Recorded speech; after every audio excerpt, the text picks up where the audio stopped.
Good afternoon and welcome. Welcome indeed to another edition of the Mark Moses Show podcast, as we're always broadcasting from the Anidjar and Levine Accident Attorney Studios. Take back control of your life. Call them today. It's Anidjar and Levine Accident Attorneys. And I have to get this guy on for 5 minutes. I'm sorry. We have to get his official reaction. He saw the whole career. Mike Evans, Tampa Buccaneer for life, but then now he's going to the San Francisco 49ers. He's Luke Easterling with Athlon Sports. Luke, how you doing today? I mean, not great, Mark. What do you want me to say? It's I guess I'd like to say I'm doing better today, but it's just like I've just resigned myself to the grief, I guess, at this point. But no, it's funny, man. It's such an interesting situation because usually when these things happen, fans are mad at the player, right? Because they said they were going to stay and they didn't. But I think it's very telling that the vast majority of the fan base, I really have not seen very much at all of animosity towards Mike, even though it's very clear that this was not about money. Especially when you look at the actual deal that he ended up getting. It's basically a 1-year, $16 million deal to go to San Francisco. And I guarantee you the Bucs offered him more money than that. There's just no way they didn't. So this is a clear indictment of the fact that he just doesn't, he not only does he not think that they can be a true championship contender this year, he's so confident in it, in my opinion. Again, I don't know Mike personally. I don't have it's not an insider account here. But I would say that he's so confident that the 49ers give him a better chance that he's willing to do away with all the Buck for life stuff he said 2 years ago in order to chase that. That's how confident he is. And again, the reason the fans are mad at the team instead of Mike, even though he's leaving, he's the one doing the leaving here. The Bucs tried to keep him, and by the Bucs, I mean probably Jason Light, the general manager, doing everything he can to try to keep him. But I wrote about this at athlonsports.com. If you saw it a couple days ago when the news hit, the Bucs lost Mike Evans on a Thursday night in December when they pissed away that Falcons game on 3rd and 28 and 4th and 14, and you saw Mike just demonstrative on the sideline, just furious and couldn't understand it, was furious in the tunnel afterwards. And then to finish the season the way they did, and to reward that collapse by keeping Todd Bowles as your head coach, that's the kind of stuff that changes people's minds. It changes the direction of Mike Evans' thought process, which is, I'm a champion. I'm a competitor. I want to win football games. I'm not here to hold people's hands. And so if you are, and again, this is a big thing that goes back a long way because there's a lot of levels to this, but it comes down to the fact that Mike saw them keep Todd, make a few, sacrificial lamb firings on the defensive side of things, clear the house on the offensive side. And Mike's looking around like, why should I expect anything to change?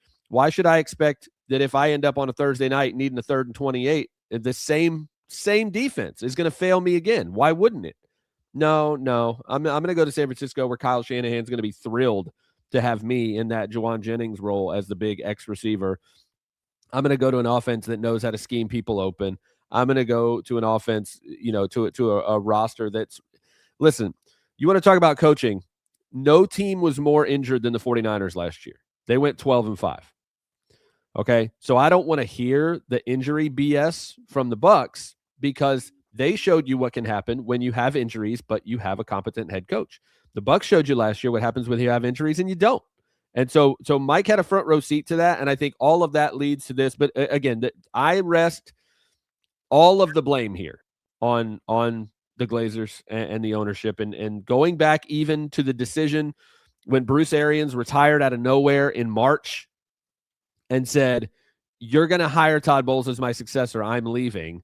And the Glazers did not have the guts to stand up to him and say, no, that's not how it's going to go. You're not going to tell us who it's going to be, and not going to hand Jason Light a head coach he did not hire.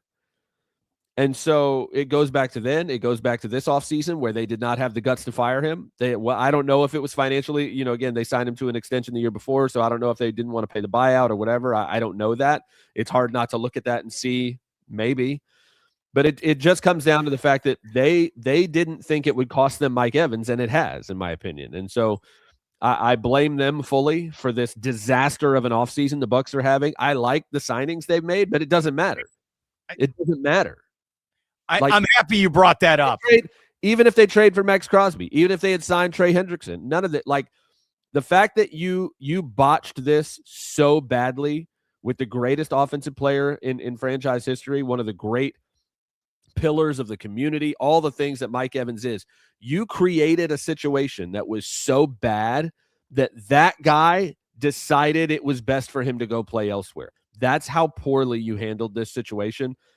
And again, it's tough as literally as a Bucs fan, as you know I am for years and years and years, like just purely as a fan, dude, if Mike gives up on this team, why the hell should I be excited? Why should I have faith in this team going into 2026? They got a lot of damage control to do. They have a lot of goodwill to rebuild with this fan base because of how poorly they've mismanaged this situation. Did you get it all out? Hell no. It's not even close, Mark. It's not even close. You have no idea how much energy I'm devoting to my choice of words on this call right now. Like, if we were off the air, it would be a much more aggressive conversation. But man, I'm hot. I'm upset. I'm frustrated. And again, I think I speak for the vast majority of Bucs fans when I say it did not have to be this way.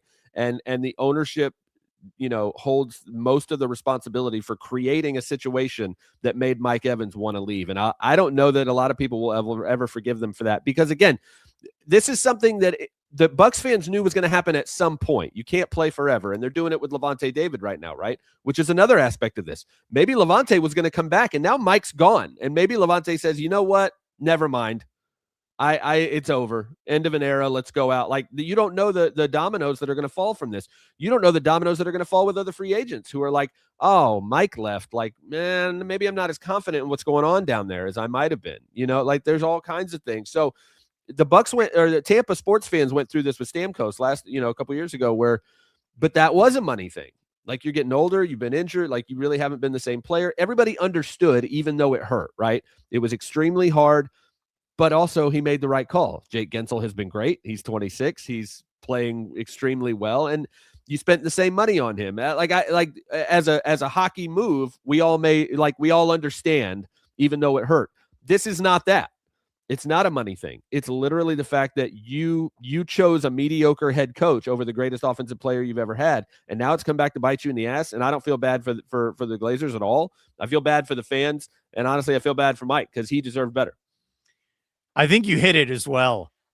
It's twofold. You lose your favorite player, and your favorite player also saying, you're not a contender. I'm going to go to – so you're right. What's the point of this fall now? Not only is he going to go to a contender, Mark, he's going to go to a contender in a division that's the hardest division in the NFL.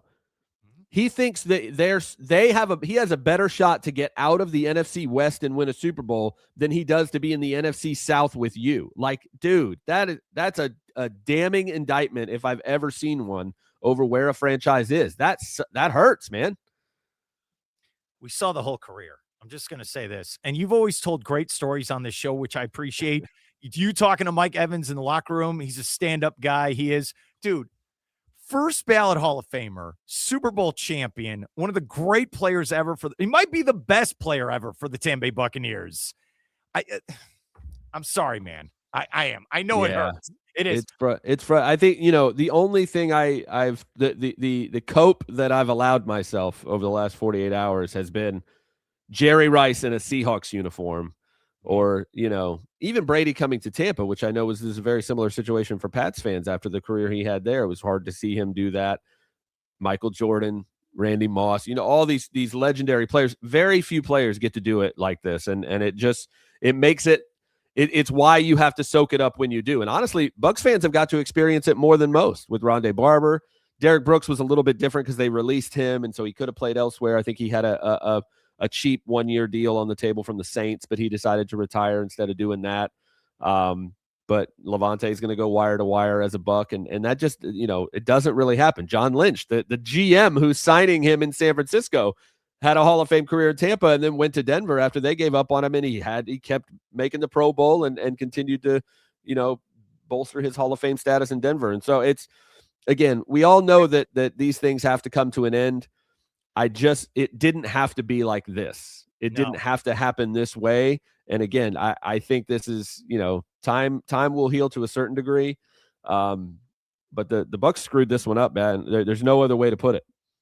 Luke Easterling, I appreciate you stopping by. And I also like the Raiders are holding your mock drafts hostage as well, where you don't know what's going on. It's pissing me off, man. It's frustrating. Like, it's a lot of work, man. I put a lot of work into this. I don't feed this stuff into a stupid AI machine and like let it spit out whatever it wants to me. I do these things by hand. I have Google Sheets out the wazoo. I just put a giant whiteboard on my wall in my office here so I can I love just writing things up on the whiteboard. Like I do this. I put the work in, man, but they're holding me up. It's hard to do when you don't know where these picks are going, brother.